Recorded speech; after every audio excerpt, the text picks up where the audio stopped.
We are now 249 days away from the midterms, and today, former Secretary of State Hillary Clinton testified before the House Oversight Committee about Jeffrey Epstein. She is not accused of any wrongdoing and said this after the deposition.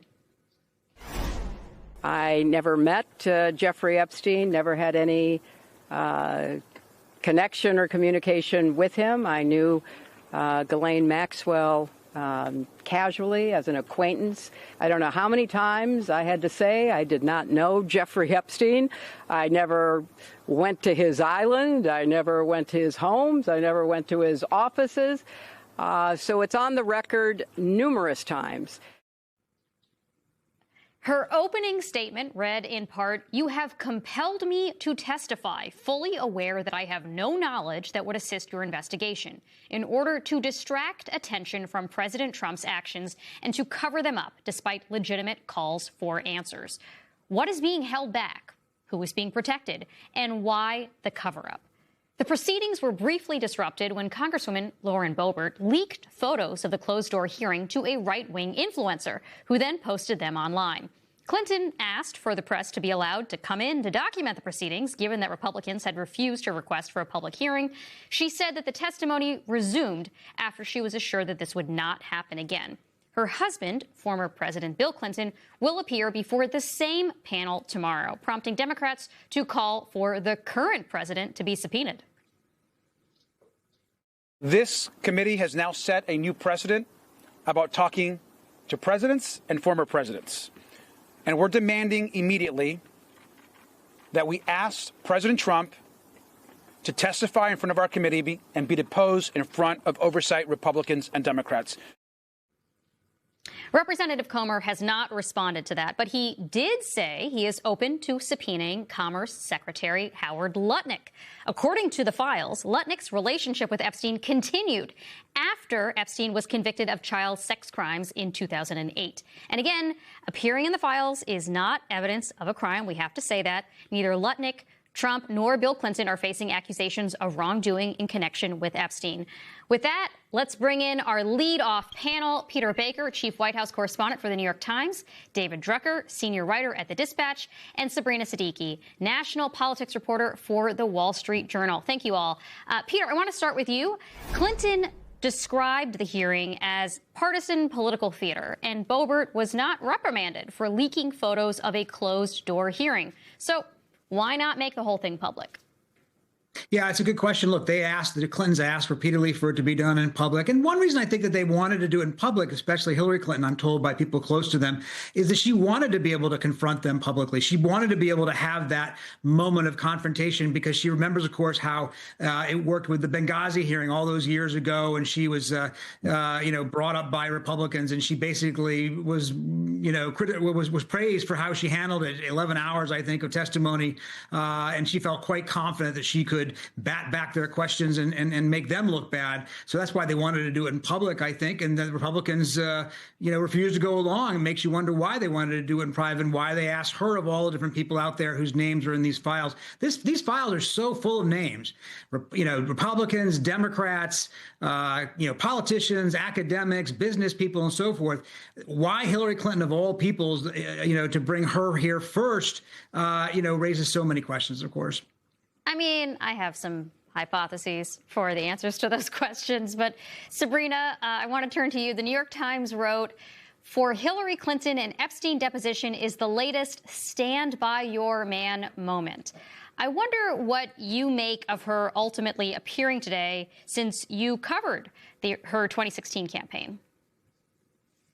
Well, look, I think that this is once again a position Secretary Clinton found herself in, where she has had to face some uncomfortable questions around actions that pertain to her husband and his prior relationships. But they have put on a united front here. Of course, as you pointed out, neither Secretary Clinton nor former President Clinton have been accused of any wrongdoing here. Former President Clinton's deposition is not until tomorrow, but I think that we'll hear what we've heard from his spokespeople, which is that his interactions with Epstein had to do with his foundation work. I do think Republicans, in their questioning of Hillary Clinton today, were looking for potential fodder that they could use against Bill Clinton. But ultimately, I think why you're seeing the Clintons put on a united front is they genuinely believe that they don't have anything to hide, and that Republicans are actually using this moment as more of a partisan exercise that, would either distract from President Trump's ties to Epstein or, maybe try and neutralize the impact of President Trump's ties to Epstein by trying to kind of muddy the waters and say, look, prominent figures from both parties are implicated here. And even if no one has been accused of any wrongdoing, maybe it would minimize some of the allegations that could be that President Trump could be facing as Democrats call for further probing of his ties to Epstein in their own parallel inquiry. David, to that point, one thing that I thought was interesting is that Republicans on the Oversight Committee are now looking into the DOJ's handling of the Epstein files, following reporting from MS Now and others that Trump-related files are missing. What could they actually do here, and how seriously do you anticipate they will take this inquiry? Well, look, I mean, the congressional committees could certainly put pressure and put public pressure on the Department of Justice to release these files. And in some sense, it would at least sort of make some sense and explain why the president has been so reluctant to release these files in the first place. I mean, recall last fall or late summer when the White House was trying to pressure House Republicans, enough House Republicans to oppose the Transparency Act so that they prevent the release of these files. And a lot of us have been asking these questions. The president stoked this controversy in the first place, stoked these conspiracy theories during the 2024 campaign. Why is he all of a sudden pushing on House Republicans not to release the files and to oppose the legislation? So in some sense, this sort of may explain that. But I think, a really more interesting development from the fact that the committee forced the Clintons to testify is it really does open up a precedent, as some Democrats are saying, for Trump to testify in 3 years when he's no longer president, right? So there's obviously, you're going to have executive branch, legislative branch, separation of powers arguments over, who should be doing what and who should be testifying currently. But Trump will no longer be the commander-in-chief 3 years from now. And, if Democrats have anything to say about it, I'm sure they're going to want to drag him up to the Hill and force him to testify. And that's, one of these cans of worms that have been opened up by this whole controversy, is that usually Congress doesn't sort of ask of former presidents what they would ask of everybody else. And that precedent has now been established. And I don't think that this is the last we're going to see of that. Certainly not. Another can of worms that has been opened here is the can of worms related to Howard Lutnick, the Commerce Secretary. Peter, I want to ask you about him. So he is Trump's favorite deal maker, but he has critics within the administration. He is now facing some bipartisan calls to a few Republicans to resign over the Epstein connection. Where do you think that's going? Is Trump going to stand by him no matter what? I mean, at what point does he become enough of a liability that maybe Trump does consider cutting him loose? Yeah, I mean, Secretary Lutnick has some questions to answer, right? He said that he didn't have anything to do with Epstein after a certain date because he knew that Epstein was no good. And then it turns out that he was in business with him. Turns out he actually visited him on his island. Once we saw these emails, he explained, well, I didn't stay very long or what have you. But he obviously gave two very different versions of what his relationship was with Epstein. And there has not been an opportunity in any kind of formal setting to grill him about that, to actually sort of say, okay, well, what does that add up to? What were you doing? Why did you say one thing when the emails suggest another? Now, does that mean that the president's going to dump him?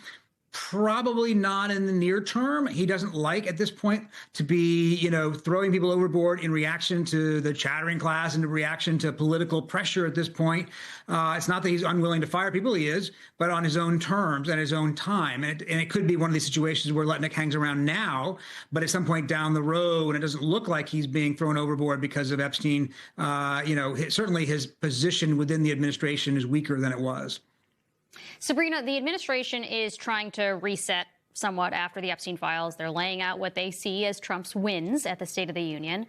But are people going to let go of the investigation, given that there are lingering questions and given that even within the MAGA base, there is still a lot of interest on these unanswered questions from the Epstein files?